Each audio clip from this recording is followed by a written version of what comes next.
Welcome to the Testing UI 2021, and thank you everyone, for joining us today. Welcome to Harry. How are you? I'm doing all right, Gustavo. Thank you very much for the introduction. And thank you, Harry, for sharing your knowledge with the Testing UI community.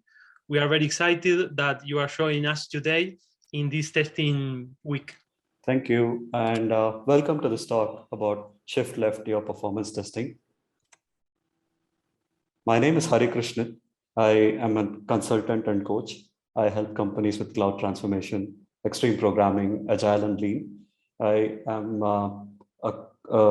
speak often with multiple conferences, and these are some of the conferences I visit. That apart, my interests include distributed systems and high performance application architectures. So before we jump into the talk, let's build up some context as to why we need to shift left in performance testing. So let's do a quick show of hands. So maybe as I ask you this question, you could potentially just use your thumbs reaction in the Zoom taskbar and just give me some reactions. So in which environment do you identify your performance issues? Anyone who identifies performance issues on your local machine? If yes, you can give me a thumbs up. Okay. How about development? All right. In local machine, for example, when we have a lot of data to process, for example. That's when you find it. Yeah. And what about staging? Staging environment is where you first find your performance issues, at least my experience. A lot of the companies and teams I work with, that's the original place where we start identifying issues. And most of the issues happen to be found in production replica because that's the architecture which is closest to production. So we run our perf test there and we identify. And those issues which we don't identify, our users identify it for us, and then we need to fix them. And the color coding here, the more intense the red, it's going to take longer to fix that issue, right? So that's the representation here. Now, why is this the state of affairs as far as performance testing is concerned? So let's take a look at the usual setup of performance testing in any company or team, right? So the developer writes some code on her local machine, pushes it to the development environment, it gets promoted to staging. And then once you reach staging, that's probably when the performance tester arrives and starts setting up the performance test environment and the rig itself, writes the test scripts, sets up the load agent, the load generator, and starts sending out the load. Maybe we'll do some testing on production also. And once we find the results of the test, we generate the report, we share it with the developer. The developer gains insight from what's happening on production or in staging. And thereafter, he or she fixes the issue. Because this is the setup, right? What's wrong with this setup? First of all, if you're finding issues in staging or production, that's already quite late in the cycle. I've written my code on my local machine, but the first time I identified the performance issues only when I reach staging or production. Once you identify it, it has to go through the same cycle. You fix an issue, you push it to development, it gets promoted to staging, same cycle, right? And I'm not the only developer on the team. There are other people also trying to fix their performance issues and identify what's going on. So they're all contesting for this higher environment. And even the performance test setup, we cannot keep changing the rig for every different feature that needs to be tested. So all of this have a compounding effect, which leads to the late resolution time for performance testing. So given this is the current state of affairs, what is the expected or what should I desire this setup to change to? I'd want to identify as many performance issues on the left-hand side, which is ideally on my local machine or the development environment. And we cannot eliminate testing on production or production replica because there are cases which we cannot conclusively figure out on local machine. But ideally, we'd like to identify as many issues as possible early so that we can fix them quickly. That's the context of this talk, right? Shifting it left. That should be easy, correct? I practically, as a developer, start wearing the performance tester's hat. I borrow the performance testing setup and run it on my local machine. That should be as simple as that, right? But it's easier said than done. Shift left has multiple challenges, specifically in the context of performance testing. First is to replicate the production-like environment on the local machine, right? How do you create something that's truly representative of all the difficulties you'll find in the higher environment? Production setups are complicated, multi-cloud, private cloud, hybrid cloud. Likewise, prod replica. As you come down towards the left, the environments become simpler. And when you get to the local machine, it's just my humble laptop. And if I try to run anything on this, how can I conclusively say that a piece of code that's performant on my local machine will work well in the higher environment? It's not possible, right? Likewise, the network topology itself is very different. The latency levels, the firewalls, the architecture, the proxies, all of this is very different in the higher environments versus my local machine. How do I emulate or simulate those issues? It's not that easy. The performance test setup itself can be quite complicated. You can have multiple servers to generate a lot of load. Trying to squeeze that performance testing setup into development environment itself can be quite hard. If I try to force that into my laptop, this happens. This is a screenshot from my 8 GB MacBook Pro trying to run Gatling tests. And the memory pressure is out of this world. This is not desirable. So what do we do? The first lesson I learned through this process of shifting left is you have to scale down to shift left. I cannot go to full C trials for every single design change. I have to scale the problem down to figure out what to, how do I make any sense out of it on my local machine. So let's figure out what should be the basis of scaling down a performance testing problem to a local machine, right? Let's take, excuse me, two parameters, request per second, response time. Yeah, throughput and latency, the most sought after metrics. Now, if this is the overall performance KPI, now do I scale it down with aspect ratio? Or do I scale it down to say, I'll maintain RPS, but I'll let go a little bit on response time? Or some other combination, right? Any of this, does it sound scientific? What is the accurate way to scale down the load to validate performance KPIs on my local machine? Is there a way to do this? Not necessarily, at least I haven't found one yet. But what I have learned is you can scale down the trend and you can invalidate hypotheses. Now, what do I mean by this? Let's understand the word hypotheses, right? Not very difficult. We've all learned about this probably in our school. A hypothesis is a statement which has a verifiability and a falsifiability aspect of it, right? To give you a very schoolboy-like example, it would be like a hypothesis says all green apples are sour, which means to prove that hypothesis, I need to eat all the green apples in the world and say they're all sweet. Or I could just find that one sweet green apple, and that disproves the whole theory that all green apples are sour.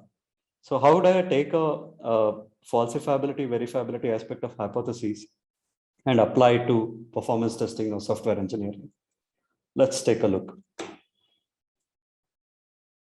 So I was recently dealing with this problem, or rather the requirement, wherein I was tasked with scaling a system, which is with exponential increase in request per second, which is throughput. I want my response time to degrade only at a logarithmic scale.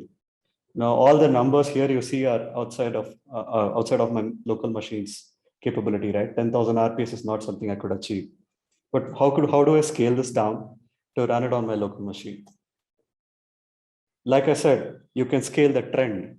So the trick here is I was told that with exponential increase in throughput, I need to only degrade the response time at most at a logarithmic scale.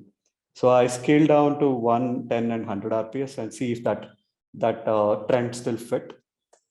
And I realize that's not happening. I have exponential degradation of response time with exponential increase in RPS.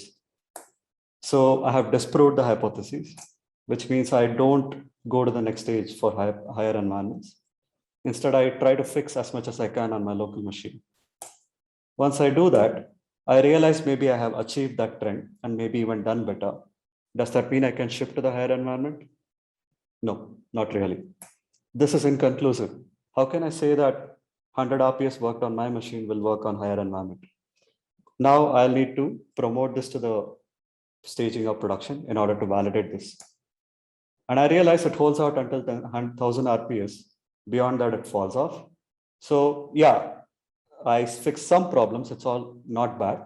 But there is one issue which I could not conclusively figure out on my local machine.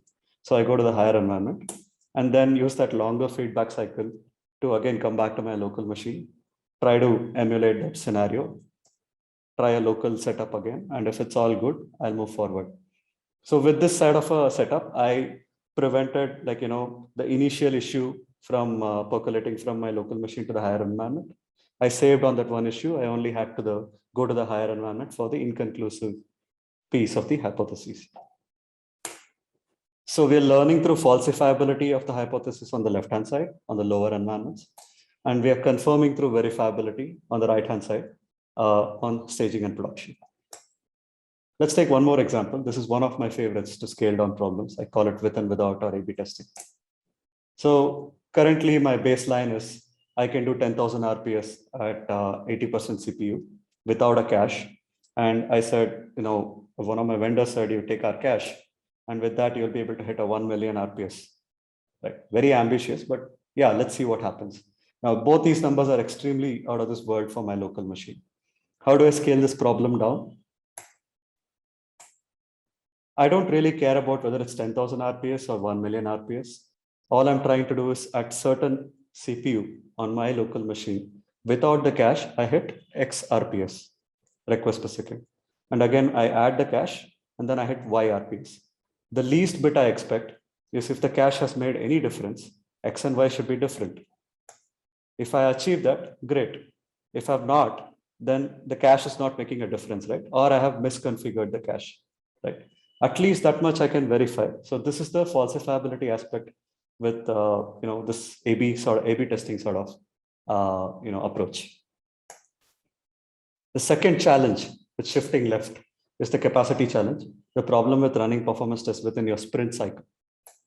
Typically, the developer starts writing a feature, and we know the performance testing is going to take long. So obviously, we don't want to start doing that right away with the developer. We carve out the performance testing as a separate piece. We hand it down to a performance testing expert, and the developer moves on to feature 2. And we hand that also down to the performance tester. Sprint 2 starts, developer starts focusing on feature 3. By then, the performance tester comes back saying, hey, I found some issues with your feature 1, but I've already committed to feature 4, so I need to continue development there. And performance tester finds more issues with my feature number 2. So what does my sprint 3 look like?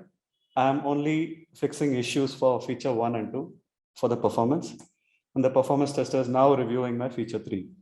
So the sprint 3 is a complete washout, right? This is a typical anti-pattern. It's called a hardening sprint, wherein anytime we call a feature done without actually completing the tests, including performance tests, this is what we have to deal with. And this is an anti-pattern we should avoid. How do we resolve this? So what I have learned at least is first come to terms with the fact that, the reality of actually working with performance testing. So I started collaborating. The developer and the performance tester have to collaborate first. They finish the feature 1, immediately start performance testing, identify the issue, fix it, and then move along, right? The reality is it took about 2 sprints to get this done. And that's the best case scenario, because assuming we found the issue and fixed it immediately after we found it. But that's not necessarily true, right? So the largest component here in taking a feature to completion was performance test for us. So how do we reduce it? Reduce the effort, reduce complexity, reduce repetition, and automate all the way to getting this shrunk down to something that will fit within your sprint. So how do I reduce repetition? Duplication, right? So let's look at what's happening between the developer and the performance tester. As a developer, I may be writing API tests for my code, and the performance tester is writing performance test scripts. Aren't these two things quite similar? I also generate requests. Performance tester is also generating requests. I assert the response. Performance testing probably need not assert the validity of the response, but they need to just measure the response time. So the request generation part is still similar, right? But I could be using, for generating API tests, I could be using Rest Assured or Karate or something like that. And the performance tester could be using Gatling or K6 or whatnot. But typically we are repeating the scripts in both the places. With duplication, the immediate next evil which comes is inconsistency. The test that I'm writing and the performance test is writing, not going to match. And with that comes the design disconnect also. If I have made a mistake in the architecture and the performance test is not aware of it, he or she may not be able to exploit it very well. So that's the problem. So how do we solve this? Shift left equals repurpose. Take your API test. If you can repurpose it as a performance test script, that's great. That's what we ended up doing. It helps with reducing maintenance because we don't maintain two sets of scripts. And it's consistent because it's the same API test which runs as the API test as well as the performance test. And it's a coordinated effort which promotes collaboration between the developer and the performance tester. That's the example, right? Like you take a typical, perfectly good road car, you add some turbochargers and good tires and you go rallying. You repurpose your car to go rallying. That's how I look at your API test could be repurposed as performance tests. How about reducing complexity? The perf testing ecosystem has come a long way. We have tons of tools. I mean, I couldn't even fit that on the slide. And making a choice is hard enough. Now, once you have that, you need to choose a metric store because obviously we want to do something sophisticated, right? We want to take the performance testing metrics, application metrics, and see them side by side. Now you need to visualize them. So you need something like Grafana or Kibana on top of it. And more than anything else, the most intensive piece of work is the tooling and the infra, which ties all of this together. Now, making a choice, you are limited by cost and licensing. You could be having, the performance tester's preference. I say, I like this tool, I like that tool. And then there are other constraints like time and whatnot. Okay? Ultimately, with great effort, we arrive at a performance testing stack. It's fairly complex. It's very heterogeneous and unique to that team. And we put it into staging with some difficulty. Now, if I say I have to shift left, which means I have to take this setup and put it on a laptop. As a developer, people will be lost. This doesn't make sense, right? So how do we solve that? Shift left equals containerize. Anytime we see a fragmentation sort of a situation, right? The immediate answer that should strike us is containerize. That's what we ended up doing. So we containerize the performance test setup so that it runs without difficulty on a local machine or a medium-sized environment or a full-size performance test environment. And instead of developing or creating the perf test environment on the higher, production or staging environments and then bringing it back to the local machine, we started writing it more like code, where we authored it on the dev environment on local machine and then promoted it to the higher environment. So that way we know it works on all the places. Okay, with that, let me quickly go into a quick demo of this tool called Perfies, which we developed as we saw patterns repeating and our learnings, which we saw in the previous slides, and basically embodies our learnings, right? So what is Perfies? Perfies is a performance testing framework or tool, so to speak, which helps you developers and performance testers collaborate and leverage existing API tests, Karate tests, as performance tests through Karate Gatling integration, and gather metrics both from Gatling as well as application metrics in Prometheus, visualize that in Grafana, right? And all of that orchestration is managed by Perfies and it's Dockerized, which means you can deploy it either on your local laptop or on a higher environment alike.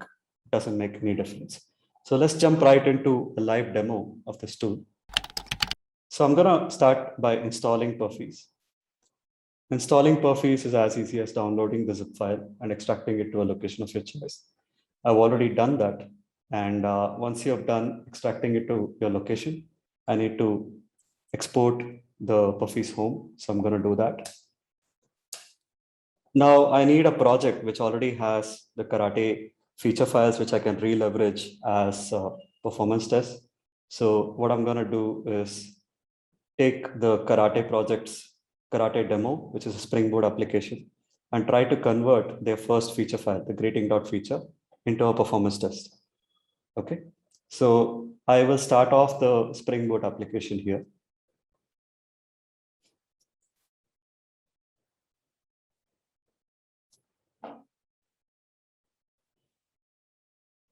And let's look at it load. I'll see if the greeting is coming up. Yes, hello world. We see the URL, it's working. So now let's go back to our terminal. What I need to do now is once I've set up the Perfees home, I need to init this project with Perfees. So what I'm going to do is $Perfees home, Perfees.sh, and init. So what this does is it drops a few files into my project, primarily this file called perfees.yaml. It's a YAML configuration file, and it's got some basic configurations already in, but I'm going to get rid of that and paste in my configuration for this test. So let's go from the top and see what's here. The lines 1 and line 4 are helping Perfees locate where the greeting.feature file is. And I am going to say this is a greeting Gatling simulation. Line number 2 says Perfees. Why does it have to do that? It's because the Karate env I need to set up such that since Perfees is running inside my Docker environment, I needed to access my local machine through host.docker.internal. I've set that up. And the next set of lines practically explains the load pattern. This is pretty much very similar to Gatling itself. The keywords are quite on the same lines. I'm saying, I want constant users per second, 1 for 30 seconds, and then 3 for 15 seconds. And the last 2 lines, I'll get rid of it because I'm not using any URI patterns for this test case. With that, I'm done. Now I need to get started with testing. How do I do that? First, I need to start Perfees. Why do I need to do that? Because Perfees runs inside Docker, like I said. So now Perfees is going to boot up the entire stack that I had shown you in the slides, which contains Prometheus and your Grafana, your InfluxDB, your Gatling and whatnot. That entire stack will boot up here. So I don't have any setup on my local, right? I don't have Java or anything. Now, once Perfees has started, it says on localhost 3000, this Grafana already running. Let's check it out. Okay, this Grafana, default password is admin, user is admin and admin. Because it asks us to reset it, but I'm going to skip that. And I have a default dashboard already there, which Perfees has dropped for me. So I'll keep this along. Obviously, there's no data. Let's kick off a test. So that way we'll see the data coming through. So when I say perfees.test, it picks up this YAML file and starts generating a Gatling simulation. I haven't written a single line of Scala code. I don't have Java set up on my local machine. All I did is take an existing feature file and started running it. Now let's understand what Perfees is doing, right? It took this greeting.feature file. It started generating a simulation in runtime. And now it is trying to hit the application which is running on localhost 8080 with regular, Gatling requests. Typically, you will have to wait for Gatling to finish and generate the HTML report, but not with Perfees, because you have a live dashboard. Gatling is posting that information to the time series DB, which Grafana is already looking into. At the bottom, I'm already getting the metrics for the Gatling container. This is coming from a C advisor, which is monitoring it for the CPU and memory. At the top, I have the Gatling requests, the OK, KO, and the count of all requests. And on the right, I have the response times, the percentile response times. So as you see at the bottom, as my requests start piling up, you will see the data coming through here in real time. Now, why do I have these panes side by side, right? And on a shared timeline. Now you can look at your, metrics like application metrics. or container metrics in line with the load and see how the container metrics changes when the load changes, right? And this load is as per what we defined. We started with nothing and then 1 request per second and then 3 requests per second. That's what's happening here. Because there is 2 calls, it says 2 users and 6. Now you would be able to figure out as the load changes, what was the CPU and memory like, just for an example. So with that, I'll close on the demo. In 5 minutes, I was able to get the entire thing running. So that was the whole idea. Now back to the tech. How does this all help in running a performance test? How does Perfees work? So let's say this is your local laptop. I have some API code and I have my karate test. I deploy my application to the local, my own local laptop. And then it could be Dockerized or not, doesn't matter. And that's pretty much my app architecture, right? Now I install Perfees. I put a config file there. And through that config file, Perfees is able to make sense that I need to take these karate feature files and run them as Gatling tests, gather the metrics from my local environment, as well as from the application, as well as the Gatling container, visualize it as reports, and I can gain insights from it and then make fixes in my application. That's on the left-hand side, shift left, local machine performance testing. Once I'm satisfied with the app performance testing, I promote the code to higher environments through my deployment pipeline. Likewise, I can promote Perfees to the higher environment through another pipeline if you wish. And since Perfees is Dockerized, I can deploy it here or on higher environments. And once there, again, it uses similar configuration files to generate the load onto higher environments, gather the metrics, and give me visualization, which I can make use to gain insights. So this is shift left, and for the conclusive pieces, shift right and identify issues. I have a unified performance test setup. All that said and done, right? The biggest challenge I find in doing shift left performance testing is a mindset change, right? Performance testing versus performance engineering. What do I mean by that?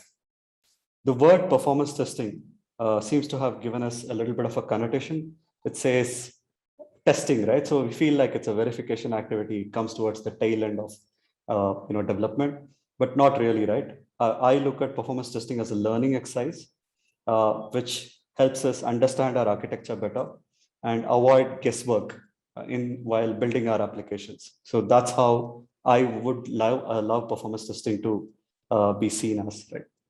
But how can we do that? We need to avoid guesswork in architecture, and we need to get about a little bit more scientific and add rigor to how we achieve it. How can we do that? Can we templatize what we learned and see if it can be applied to multiple problems? So this is something that we came up with, which is essentially just a template, so to speak, to think through the problem statement and understand if we can design experiments. So on the left-hand side, fairly straightforward, giving the problem statement, baseline KPI, target KPI, and the hypothesis. On the right is what the crucial piece is. When we design experiments, we want to design both the falsifiability piece and the verifiability piece. So we'll take the same example again so that we have context. We want to take a machine which is currently running at 10K RPS at 80% CPU and convert it to run at 100K RPS at the same CPU, right? Now, as any good developer would say, let's add an in-memory cache, and that would reduce computations to help you move along. So how do I test this on my local machine? Remember the with and without experiment? Exactly the same thing, right? Which is add on my local machine, whether it's 10K RPS or 100K RPS does not matter. With and without the cache, there must be some discernible difference. If that's not there, there is no point in going to the higher environment, right? And when I investigate this issue, I realize I have a 100% cache miss rate. So I further hypothesize that the TTL is too small on the cache keys, because of which this could be happening. I fix that. I rerun the same experiment. Is there a difference in the application performance with the cache? Yes. So I'll promote it to staging. But staging is not, again, equivalent to production, right? How do I test it? This time I use the trends strategy, right? I need to go from 10K to 100K. So that is a 10K increase. What I'll do is on staging, whatever is the baseline, I'll do a 10X on that and see if I can satisfy that. Somehow it doesn't happen. I see that there is only 4x improvement, still high eviction and miss rate. Now I further hypothesize that that's because I'm running out of space. The cache is not big enough. Now, how do I design a falsifiability experiment for this? I cannot increase the cache size on my local machine.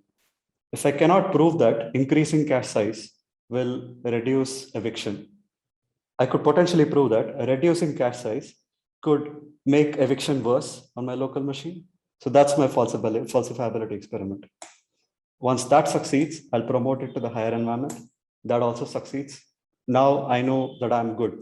So I can promote it to the higher environment. And all this validated learning that I've been gaining here, that becomes a little bit of guidance for me to advise on what could be the production setup for my TTL size, cache size, etc. And even then, I immediately don't jump to production because I want to verify that this deployment, even if it doesn't hit 100K RPS, as soon as I deploy this change, I want the current CPU level to drop. That's my proof that this is changed. And once that works, I deploy to prod replica with full size performance testing. Once that also works, we ship. And that's a happy story. Now, obviously, this was a lot bigger to like fit it into one sheet. I have simplified this template and the problem also to demonstrate it in the talk. But I feel this template helped me think again and again with a lot more rigor about how can I falsify something and identify issues much earlier on the left-hand side and move to the right only for confirmation. So with that, I thank you for being very kind audience, and we can open up for questions. Over to you, Gustavo. Thank you, Harry. Very nice, very good talk. I enjoy it. It's very clear. Particularly, I like the performance testing stack, the continuous evolution template that you show in the last slide. Thank you for sharing your knowledge with the testing UI community. You're very welcome. So if anyone have a question, Lucas and Rosina say thank you, Harry. You're welcome. Meanwhile, thank you very much to all the organizers of Testing UI. It was amazing working with all of you in the run-up to this conference. And yeah, I'm happy to be a part of this. Hope we can meet again through this conference in the future. Thank you, Harry. Thank you to you, and thank you all for the time. Harry, is an honor for us having you and sharing your knowledge. I want to see you in the next testing UI activities. So, okay, thank you. Ursula asked if she wants to know about the team. About the team that I work with? Yeah, sure. So I've been working with this group called Exensio, and I work with Naresh. Essentially, Naresh Jain happens to be one of the people who runs Agile India. He organizes multiple other conferences in India.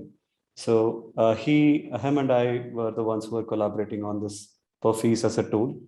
That apart, I am an independent consultant. I work with multiple companies, and this is something that I've picked up and run with as my experience grew with several teams where I saw the repeat problem with performance testing. Okay, and particularly the knowledge, they make some courses. What do you can tell us about the knowledge they need? Okay, you are asking about the training programs that I run or we run. Okay, so I run developer modernization programs wherein I help developers adopt TDD, BDD, and extreme programming practices, object design boot camps. I also help them with architecture reviews, where teams are moving from monolithic architectures and they're moving to the cloud. Maybe they want some advice on architecture, changes for microservices, and also to review their performance, understand their setup, and help them scale their current applications to future requirements. And I sometimes help CTOs with setting the direction for their team to design the process which their teams can follow to have standardized approach towards their technology organization. With regard to trainings, I do a little bit of API design workshop. I run also user stories and agile training workshops. That's some of the programs. You can see it on my website, polarizer.com, or you could see it on Exensio. Okay. How many are needed for such project? For the project, you mean to say training or? How many people I think work for a project such as Kind? Oh, okay. So I work with multiple sizes of teams, right? I work with very small startups which are just coming up and like helping them reach like unicorn stage. I've worked with unicorn startups in the Southeast Asian market, and also I've worked with the Fortune 500 companies, like the big ones, the enterprises. So from a size wise, I engage with all types of companies. So sometimes the teams I work with are hardly like 5 to 10 people. Sometimes the team size is as big as 50 to 100, and it depends on project to project. Some on the bigger projects, it's a rotational model where I work with every 5 developers or tech leads on a rotational basis. On the smaller teams, I sometimes play co-delivery role with them. That's my expertise. Okay, thank you. Some more question, Augustine? Yes. Come on, Augustine, thank you. Hey, hello, thanks for the presentation. It was great.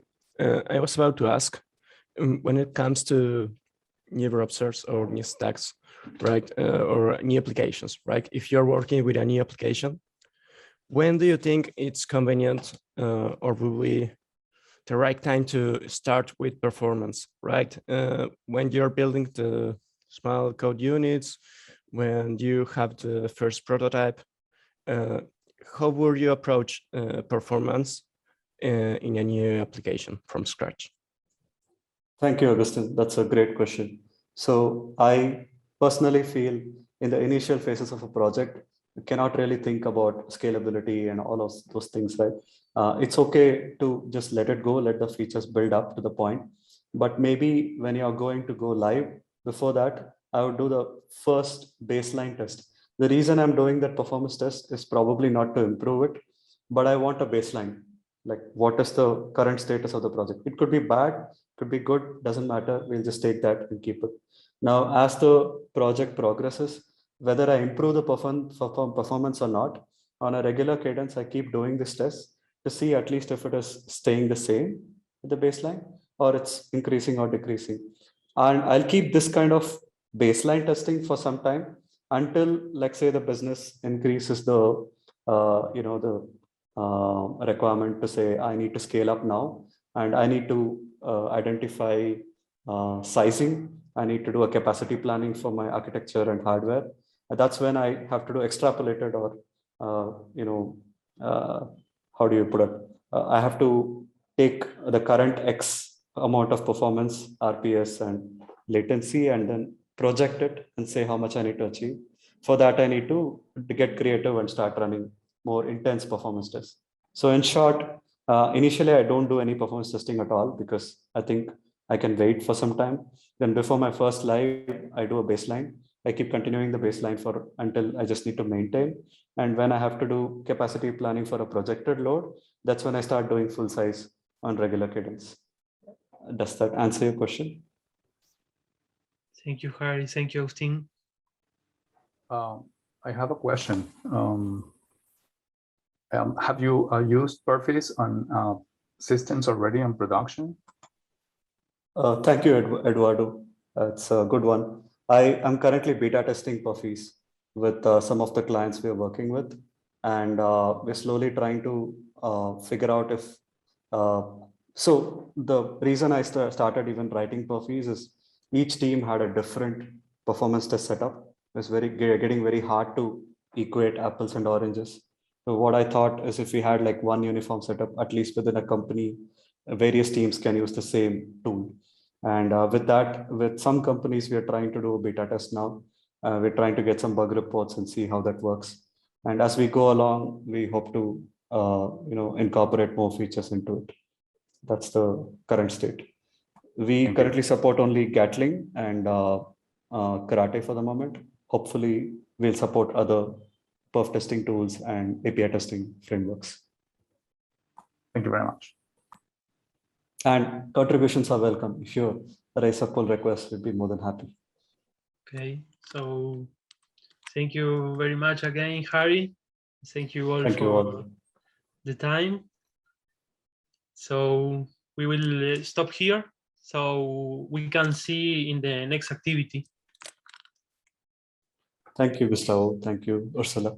Harry, Bye-bye. bye.